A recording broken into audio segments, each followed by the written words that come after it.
दो तरह के होते हैं, शुभ कर्म और अशुभ कर्म। भाव तीन तरह के होते हैं, शुभ, अशुभ और शुद्ध। भाव तीन तरह के हैं, शुभ, अशुभ, शुद्ध। और कर्म दो तरह के हैं, शुभ कर्म, अशुभ कर्म। तो कर्म से बाहर निकलने का रास्ता जो है वो शुद्ध है। शुभ कर्म करते रहोगे तो भी संसार में घूमते रहोगे, अशुभ कर्म करोगे तो भी संसार का कारण है। लेकिन शुद्ध भाव होंगे, शुद्ध भाव होंगे तो संसार से निकलने का कारण है। संसार से निकलने में कौन कारण है? शुद्ध भाव। अब शुभ कर्म तो आप जानते हो कि दान देना चाहिए, पूजा करना चाहिए, वैयावृत्ति करना चाहिए, सबकी विनय करना चाहिए, 16 करण भावना भानी चाहिए, 12 भावना भानी चाहिए, और ये करना चाहिए और वो करना चाहिए, व्रत करना चाहिए, उपवास करना चाहिए, स्वाध्याय करना चाहिए। कर्म तो आपको पता है कि कर्म कौन कौन से करने हैं, लेकिन कर्मों से निकलकर शुद्ध में कैसे पहुंचना है, इस बात का ज्ञान होना जरूरी है। तभी हम कर्म से निष्कर्म हो पाएंगे। वरना कर्म क्या है? कर्म, पिछला कर्म का उदय आया, नया कर्म किया, नया बीज बो दिया, फिर नया कर्म का, पिछला कर्म का उदय आया, फिर दूसरा बीज बो दिया, फिर वो आगे उदय में आएगा। ऐसे हम बीज डालते रहते हैं, फल खाते रहते हैं, बीज डालते रहते हैं, फल खाते रहते हैं कर्मों का, और इससे बाहर नहीं निकल पाते हैं। यदि कर्मों से बाहर निकलना है तो उसके लिए शुद्ध भाव बनाने आवश्यक है। उसके लिए शुद्ध भाव बनाने आवश्यक है। अब शुद्ध भाव कहाँ बनते हैं? अक्सर लोग कहते हैं हमारे भाव तो बड़े शुद्ध हैं, अपने आप ही, अपने मियाँ मिट्ठू, शास्त्र पढ़ा नहीं, स्वाध्याय किया नहीं, जानते हैं नहीं शुद्ध क्या होता है, और अपने हमारे भाव तो बड़े शुद्ध हैं भाई, हमें मुंह से निकल गई थी ऐसी बात, हमारे तो भाव बड़े शुद्ध हैं। अब शुद्ध भाव हो, उसके बाद में मुंह से बात निकल जाए, कैसे पॉसिबल है? भाव नहीं थे तो निकली कैसे? कहीं ना कहीं तो वो संस्कार कोने में पड़ा था जो तुम्हारे मुख से बात बाहर आई है। कहीं ना कहीं वो बात तुम्हारे विचारों में पड़ी थी जो तुम्हारे मुख से बाहर आई है। तो शुद्ध भाव, कल चर्चा हुई थी कि 16वें स्वर्ग से ऊपर जो देव हैं, सर्वार सिद्धि के जो देव हैं, वो 33 सागर तक लगातार ज्ञान की चर्चा करते रहते हैं। क्या करते हैं? ज्ञान की चर्चा। चर्चा में आनंद है कि नहीं है? अरे बोलिए ना, है ना? निंदा कथा में आनंद आता कि नहीं आता? निंदा चर्चा में आनंद आता कि नहीं आता? कितना मजा आता। कोई हमारे दुश्मन की निंदा करे तो सही, जिसको हम नहीं चाहते हैं उसकी निंदा कहीं हो रही हो, कान खड़े हो जाते हैं, इतना मजा आता। हाँ सही कह रहा, बिल्कुल सही कह रहा तू, वो ऐसे ही है, उसको मैंने भी देखा है, वो वैसे ही करता है, तो बिल्कुल सही कह रहा है। और हाँ मैं हाँ, एक तो वो कर ही रहा है और दूसरा तुम्हें स्वाद आ रहा है। इतना स्वाद तो तुम्हें रसगुल्ला खाने में नहीं आता है जितना स्वाद तुम्हें दुश्मन की निंदा सुनने में आता है। तुम रसगुल्ला छोड़ सकते हो मगर दुश्मन की निंदा सुनना नहीं छोड़ सकते हो, है ना? मैं बात कर रही हूँ ज्ञान की चर्चा की। ज्ञान की चर्चा में आनंद आता है या नहीं आता? जब निंदा चर्चा में आनंद आ सकता है, जब हंसने की चर्चा में हंस के आनंद लिया जा सकता है, जब और तरह की बातों में आनंद आ सकता है, तो आत्मा के ज्ञान की चर्चा में आनंद क्यों नहीं आ सकता है? हाँ, आपने अभी तक आपको आया नहीं है भाई। जिसको जिसकी रुचि होती है उसको उसकी चर्चा में आनंद आता है। अब तुम्हारे घर में छोटे छोटे बच्चे हैं और सामने वाले के यहाँ भी बच्चे हैं, तो दोनों को बच्चों की चर्चा में बड़ा आनंद आएगा।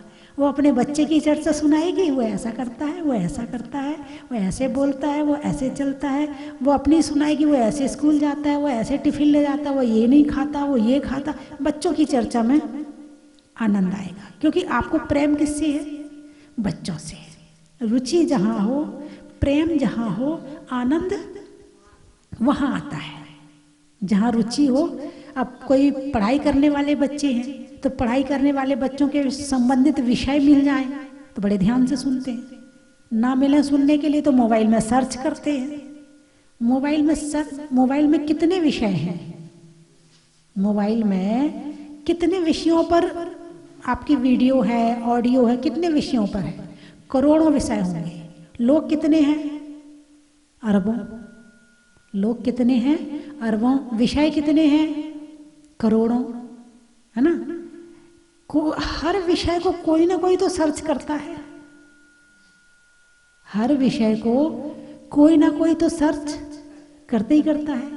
यदि कोई ना कोई विषयों को सर्च करने वाला ना हो तो उस तरह से संबंधित उसमें वीडियो और ऑडियो डालना बंद हो जाए। चैनल कितनी तरह के हैं? बहुत तरह के चैनल है।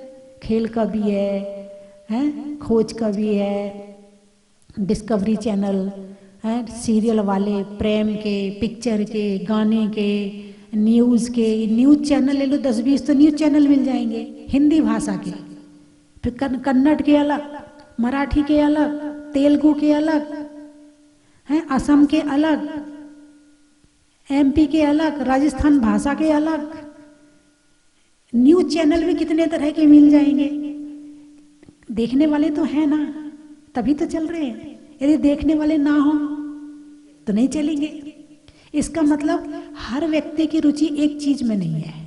और मोबाइल में आत्मा के प्रवचन भी है, आत्मा के भजन भी है, समयसार के प्रवचन भी है, तत्वार्थ सूत्र के प्रवचन भी हैं। उसमें बहुत सारी जो हमारे सती हुई हैं, बहुत सारे हमारे महापुरुष हुए हैं, उनकी वीडियो भी है, उनकी कहानियां भी हैं। तो उस तरह के, उस टेस्ट के लोग भी हैं ना। यदि नहीं होते तो वो भी नहीं चलने वाला था। तो जिसकी रुचि जहां होती है उसको उस चर्चा में आनंद आता है। लेकिन ज्ञान की चर्चा, अब आप कहोगे ज्ञान की चर्चा, क्योंकि सारी चर्चाएं मान लो न्यूज सुनना है तो ज्ञान की जरूरत है कि नहीं है? अरे बोलिए ना। न्यूज सुनना है तो बिना ज्ञान के सुनी जा सकती है क्या? नहीं। भोजन करना है, आपने बढ़िया भोजन बनाया, बिना ज्ञान के भोजन का स्वाद ले सकते हो क्या? यदि ज्ञान का क्षय उपशम ना हो, कोई बुद्धू है, पागल है, उसे खाना खिलाओ, तुम कितना बढ़िया खाना खिला दो, उसे मतलब नहीं, उसे तो खाने से मतलब है। जो खिला दिया सो खा लिया। स्वाद के विषय में स्वाद आ रहा है, मगर लेने का क्षय उपशम ज्ञान नहीं है उसका। ज्ञान का क्षय उपशम उसका नहीं है। यानी स्वाद लेने के लिए भी क्या चाहिए? ज्ञान चाहिए। ठीक है ना? अच्छा, अच्छे अच्छे कपड़े पहन लिए, सज लिया, संवर लिया, अनुभूति आ रही कि नहीं आ रही? आ रही है ना। किससे? ज्ञान से। एक 2 साल का, 1 साल का बच्चा है, 6 महीने का बच्चा है, उसको बढ़िया बढ़िया कपड़े पहना दिए, बढ़िया सब कुछ पहना दिया, उसे अनुभूति आ रही क्या?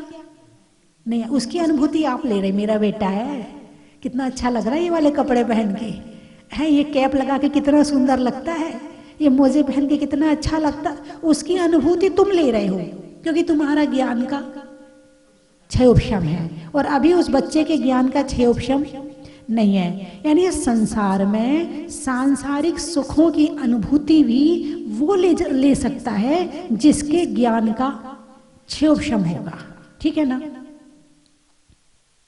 अब हमने यहाँ बात कही, आप मेरी बात पकड़ते नहीं है। औरों की बात तो खूब पकड़ लेते हो, उसने ऐसा कह दिया, उसने ऐसा कह दिया, औरों की बात तो खूब पकड़ लेते हो और खूब उसके अंदर घुस के फिर उसके टेंशन भी करते हो और दुनिया भर के दिमाग भी लगाते हो, खूब अपना जीवन खर्च करते हो। लेकिन मैंने अभी कहा कि ज्ञान की चर्चा, अब हमने जाना संसार का सुख, संसार की वस्तुएं किससे जानी? ज्ञान से। अब ज्ञान से तो जानी, वो ज्ञान है क्या? मैंने कहा ज्ञान की चर्चा करते हैं। तो ज्ञान है क्या वो? भाई जिस चीज को से हम जान रहे हैं उसको जाना कि नहीं जाना?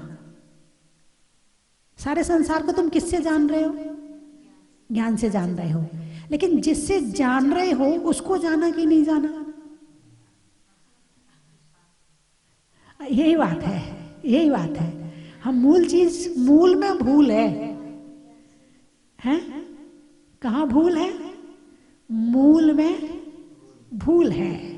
मूल है हमारा ज्ञान, और ज्ञान को हमने जाना नहीं। मैंने अभी कहा कि ज्ञान की चर्चा करते हैं, ज्ञान कहाँ रहता है? आत्मा में। आत्मा में, आत्मा का मुख्य गुणों में ज्ञान गुण भी है। क्या है? गुण कहाँ रहता है? गुणी में रहता है। गुण कहाँ रहता है? गुणी में रहता है। तो गुणी तो हो गई आत्मा, और ज्ञान हो गया गुण। ठीक है? जैसे अग्नि है, अग्नि का गुण क्या है? ताप, उष्णता, गर्मी। तो अग्नि हो गई गुण और गुणी, और उसका जो गुण है उष्णता है। उसका गुण जो है उष्णता है। पानी, पानी हो गया गुणी, और पानी का गुण हो गया ठंडक। पानी का गुण हो गया ठंडक। ऐसे ही आत्मा, और आत्मा हो गई गुणी, और आत्मा का गुण हो गया ज्ञान। आत्मा का गुण हो गया ज्ञान। अब आत्मा का गुण कहाँ, गुण कहाँ रहता है? ज्ञान गुण कहाँ रहता है? आत्मा में। मैंने अभी कहा ज्ञान की चर्चा करते हैं। आत्मा की चर्चा करते हैं। ज्ञान की चर्चा करने का मतलब आत्मा की चर्चा करते हैं। यानी स्वर्ग के ऊपर जो विमान है, सर्वार्थ सिद्धि आदि के विमान हैं, वहाँ के देवता लगातार 33 सागर तक आत्मा की यानी ज्ञान की चर्चा करते रहते हैं। अब सोचो 33 सागर, 33। यहाँ तो हम तुम्हें आधा घंटा प्रवचन सुनाए तो उसके बाद लगेगा बस अब देर हो रही है, बहुत सारे काम पड़े हैं, अब बस माता जी बस बंद कर दें तो अच्छा है। हो सकता है ऐसा महसूस हो जाए, लेकिन वहाँ के देवता 33 बहुत बहुत बड़ी बात है, काउंट करने का विषय नहीं है। इतना लंबा समय है 33 सागर का, और 33 सागर तक मात्र आत्मा की चर्चा करते हैं, ज्ञान की चर्चा करते हैं।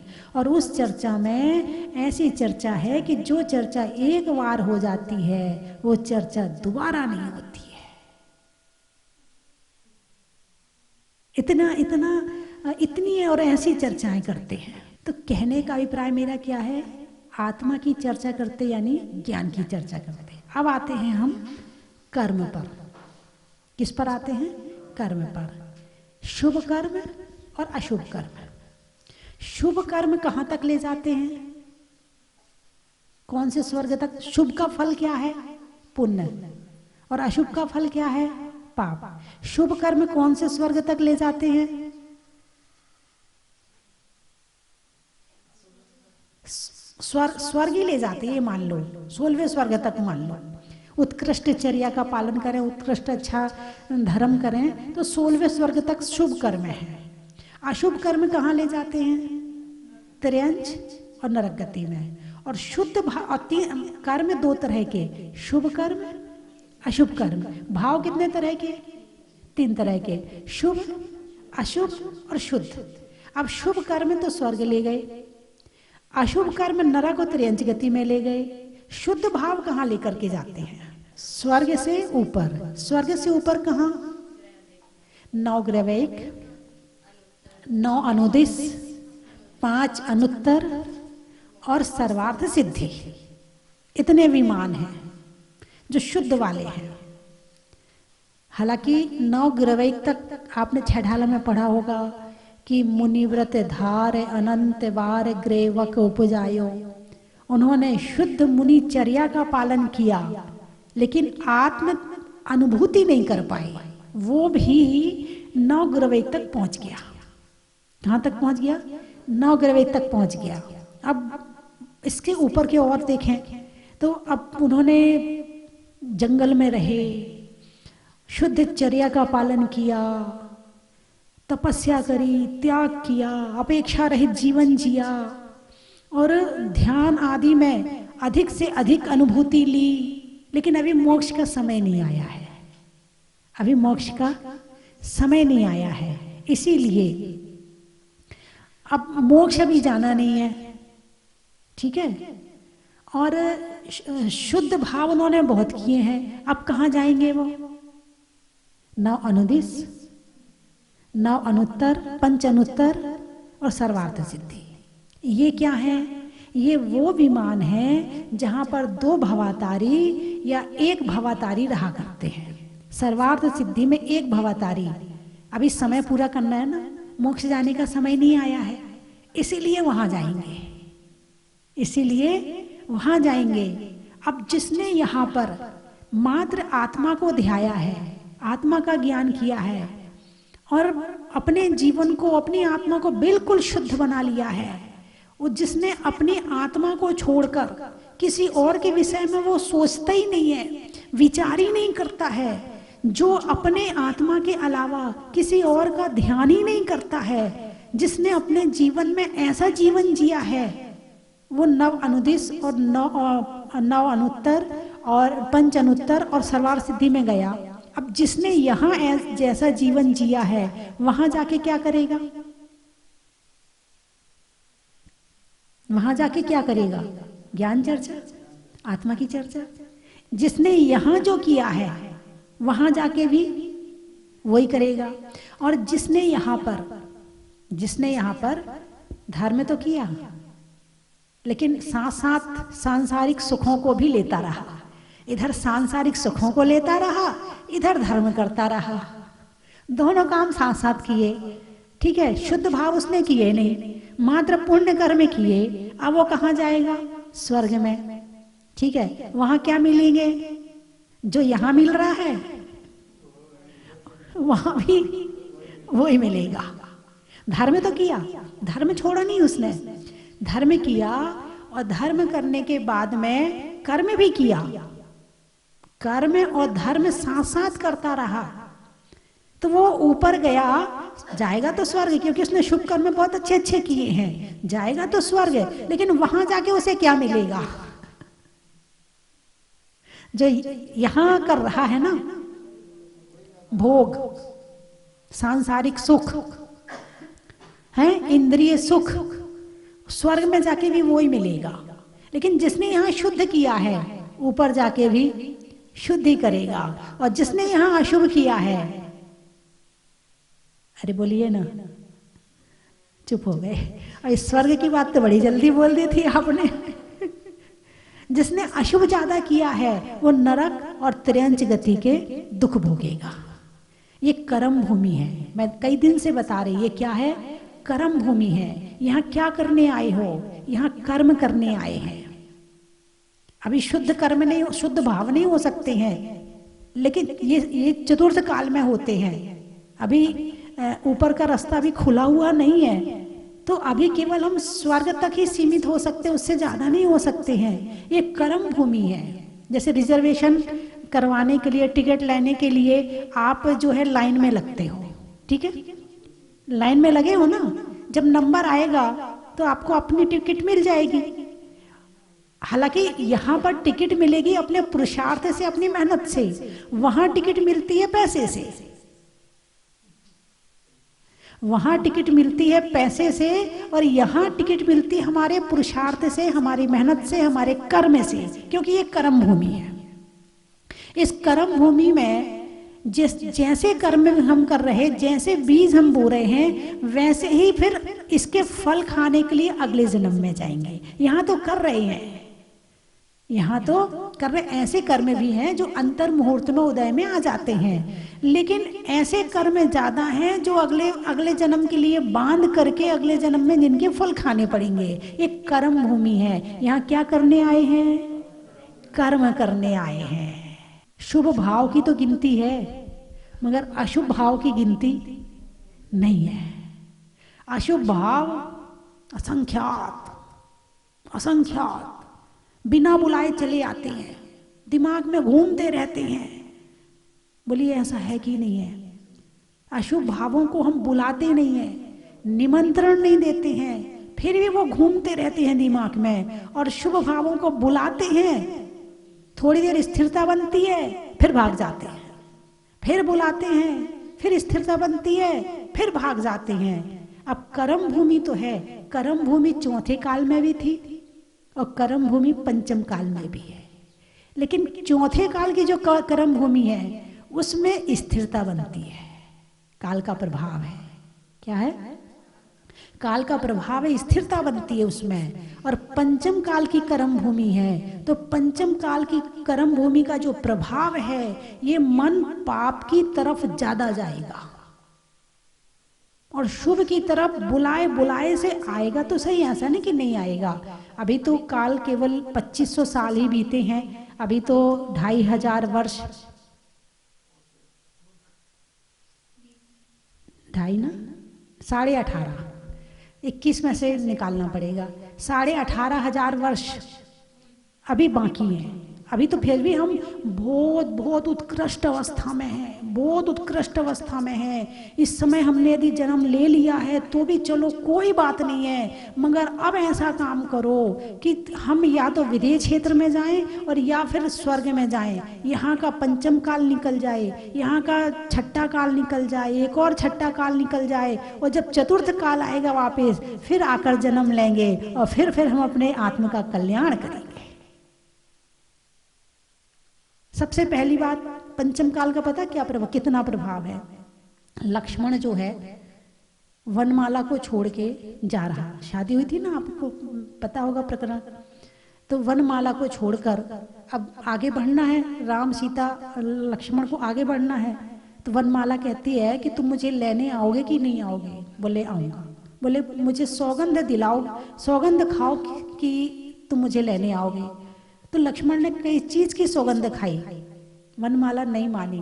बोले यदि मैं तुम्हें लेने ना आऊं तो पंचम काल का मनुष्य बनूं। तब वनमाला मानी थी। ये है पंचम काल, दुखमा काल। ये दुख महसूस कराएगा, लेकिन तुम अपने पुरुषार्थ से उसे सुख महसूस करने में लगाओ। बहुत मेहनत लगेगी हालांकि इस काम में, लेकिन सफल हो जाओगे।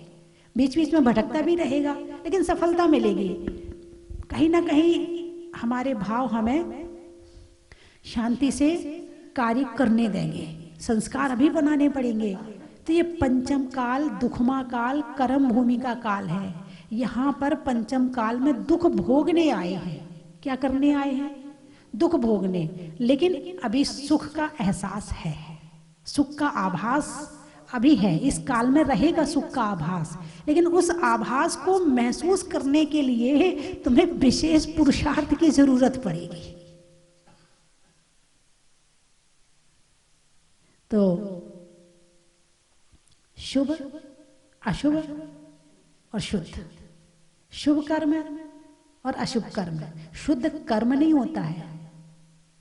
कर्म 3 तरह के नहीं होते हैं, कर्म केवल 2 ही होते, शुभ कर्म, अशुभ कर्म। लेकिन कर्मों से निकलने के लिए तीसरा भाव होता है, उसका नाम है शुद्ध भाव। शुद्ध भावों के द्वारा हम अपने जीवन को, हालांकि अभी तो हो नहीं सकते हैं, लेकिन शुभ जितना उत्कृष्ट हो जाए। शुभ की भी कई कैटेगरी हैं। अब एक है कि मंदिर में हाथ जोड़ के चला आता है, एक है कि ध्यान से दर्शन करता है, फिर तीसरा है कि पूजा भी करता है, चौथा है कि माला भी फेरता है, फिर एक है कि वो अपनी 108 परिक्रमा भी लगाएगा, चालीसा भी पढ़ेगा, आरती भी करेगा, घंटा 2 घंटा मंदिर में बैठेगा, वो भी है। एक घर में भी करता है, एक घर में बिल्कुल नहीं करता है। एक चाहता कि मेरे मन शुभ में रहे, एक चाहता कि बस उसको पता ही नहीं कर्म होते क्या है, जानता ही नहीं कि कर्म होते क्या है। तो इस जन्म में भी यदि आप बहुत पुरुषार्थ आपके हाथ में अभी संभव है, निमित्त तो बहुत मिलेंगे, निमित्त बहुत मिलेंगे अशुभ के, पग पग पे मिलेंगे, लेकिन तुम अपने आप को कितना बचा सकते हो ये तुम्हारे हाथ में है। निमित्त सामने वाला बनता है, लेकिन क्रिया तो हमारे अंदर होती है। कर्म का बंध तो हमारे अंदर होता है।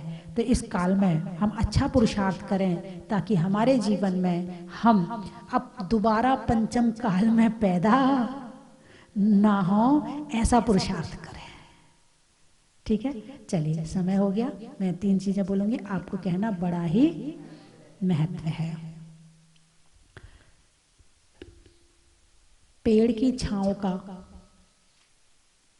महापुरुषों के प्रभाव का और करने में शुद्ध भाव का, स्वभाव में नर्म का, भोजन में गर्म का और करने में शुभ कर्म का बड़ा ही महत्व है।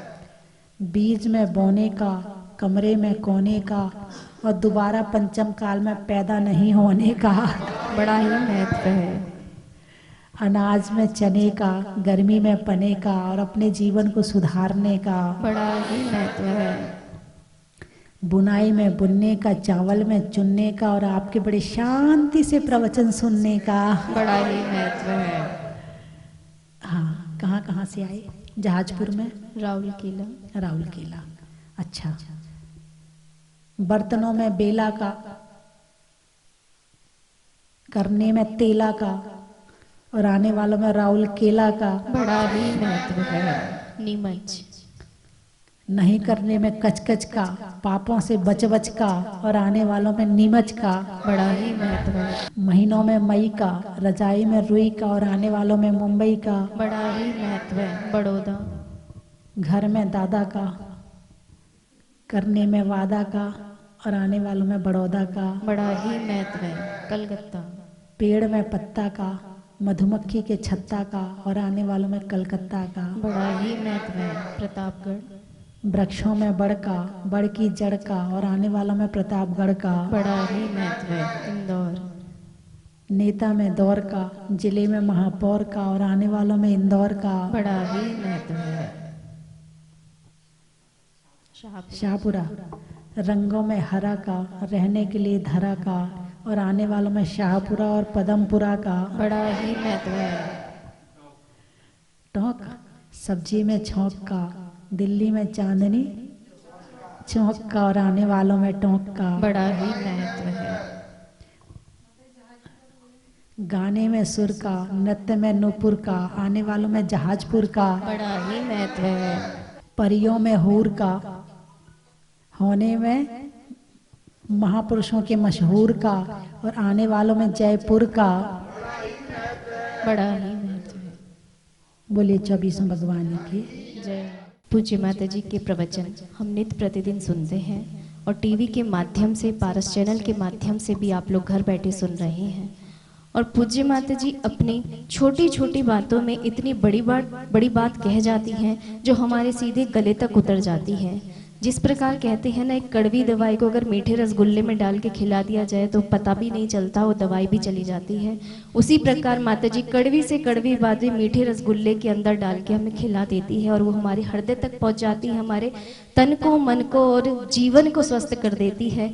इस प्रकार की पूज्य माता जी की वाणी है जो हमें पारस चैनल के माध्यम से साथ ही साक्षात हमें सुनने को मिल रहे हैं। और एक बात और बताऊं, पदमपुरा में महिलाएं आकर यही कहती हैं कि पूज्य माता जी हमने इतने प्रवचन आज तक नहीं सुने, अगर हम आज तक इतने प्रवचन सुनते तो शायद हमारा जीवन ही परिवर्तित हो जाता। और सही में पूज्य माता जी की वाणी इतनी सरल है कि कोई भी जो सुनता है एक बार सुन ले या एक बार इनके सानिध्य में आ जाए तो वो यहाँ से जाने की इच्छा नहीं करता और इनकी वाणी तो सुनने के बाद उसको छोड़ने की इच्छा नहीं करता। कहता है कि भरी थाली, अगर माता जी के प्रवचन खत्म भी हो जाते हैं तो ऐसा लगता है कि हमारी भरी की भरी थाली हमारे आगे से खींच ली गई और हम अधूरा खाना खा के उठ रहे हैं। ऐसा लगता है पूज्य माता जी इस पर बोलती चली जाए और हमें जीवन के इस मार्ग पर घर में रहकर और कैसे हम छोटे छोटे नियमों से, छोटी छोटी बातों से अपने संयम को बढ़ा सकते हैं, घर में रहकर उसको आगे कैसे धर्म के मार्ग पर बढ़ा सकते हैं, उस प्रकार के पूज्य माता जी की वाणी है। और हम ये चाहेंगे कि माता जी जब तक ये संसार रहे तब तक आपकी वाणी हम सब सुनते रहें, यही हमारी भावना है। इसी भावना के साथ आपके श्री चरणों में वंदामी वंदामी। 2020 को यहाँ पर बस लेकर के मदनगंज किशनगढ़ से बस लेकर के यहाँ पर आए थे। उस टाइम मैं यहाँ मुंसराज भगवान के सामने दर्शन करने आया था, तो मेरे मन में ऐसे भाव हुए कि मेरे पोता होगा तो पहली शादी की साल पहले इसका जन्मदिन, पहले साल का जन्मदिन मुंसराज भगवान के पास यहाँ आके मनाएंगे और विधान करेंगे। तो मुंसराज भगवान की कृपा से हमारे पोता हुआ और 1 साल पूरा 9 फरवरी को हुआ, और 1 साल पूरा होने पर हम यहाँ मुंसराज भगवान बाबा के चरणों में आए हैं। यहाँ पर जो मूर्ति है चमत्कारिक है, और मैं सभी जो यहाँ पर आए हुए हैं उनसे ये बात कहना चाहता हूँ कि हमारी जो मनोकामना थी वो पूरी हुई, और आगे भी मुंसराज भगवान जाजपुर वालों का और हमारे मदनगंज किशनगढ़ में भी मुंसराज भगवान मुंसराज मंदिर जी में हैं। दोनों मुंसराज भगवान का हमारे परिवार और मदनगंज किशनगढ़ के जो सभी भी आए हुए हैं सभी पर भगवान की कृपा बनी रहे, और स्वस्तिमती माता जी की हमारे पर आशीर्वाद बना रहे। आचार्य वर्धमान सागर जी महाराज हमारे परिवार के गुरु हैं, मदनगंज किशनगढ़ के गुरु हैं, उनका भी हमारे ऊपर असीम आशीर्वाद है, और उनका आशीर्वाद लेकर के ही हम यहाँ पर जाजपुर आए हैं। जय बोलो मुनीश्वरनाथ भगवान की।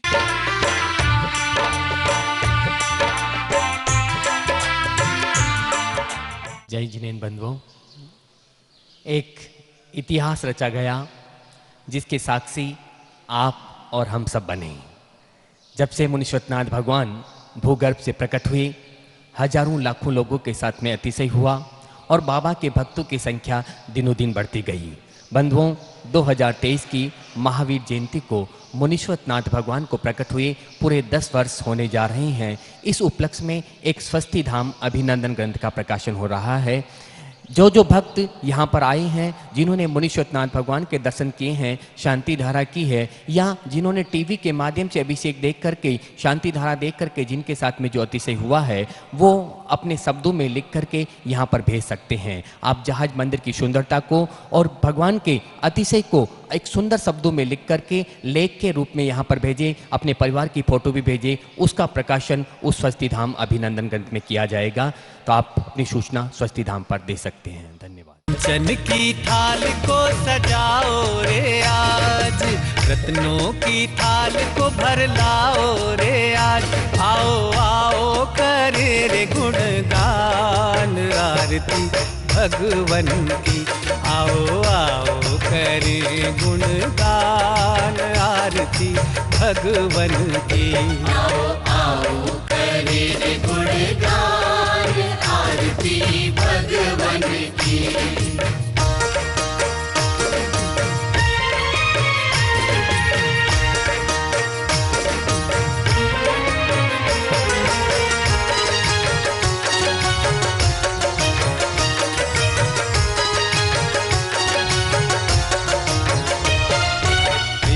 सुमित्र के राज दुलारे, माँ पद्मा जी के नैनों के तारे। पिता सुमित्र के राज दुलारे, माँ पद्मा जी के नैनों के तारे। राजगृही में जन्म लियो आप, राजगृही में जन्म लियो आप। आओ आओ मनाए खुशी आज आरती भगवन की। आओ आओ करे गुणगान आरती।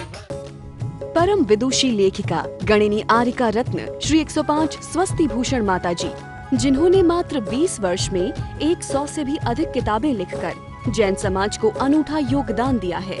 बड़े बड़े विधान जैसे कल्पद्रुम महामंडल विधान, सिद्ध चक्र महामंडल विधान, इंद्रध्वज महामंडल विधान एवं विशेष जिनपद, पूजांजलि आदि महत्वपूर्ण साहित्य बहुत ही सरस, सरल व सुबोध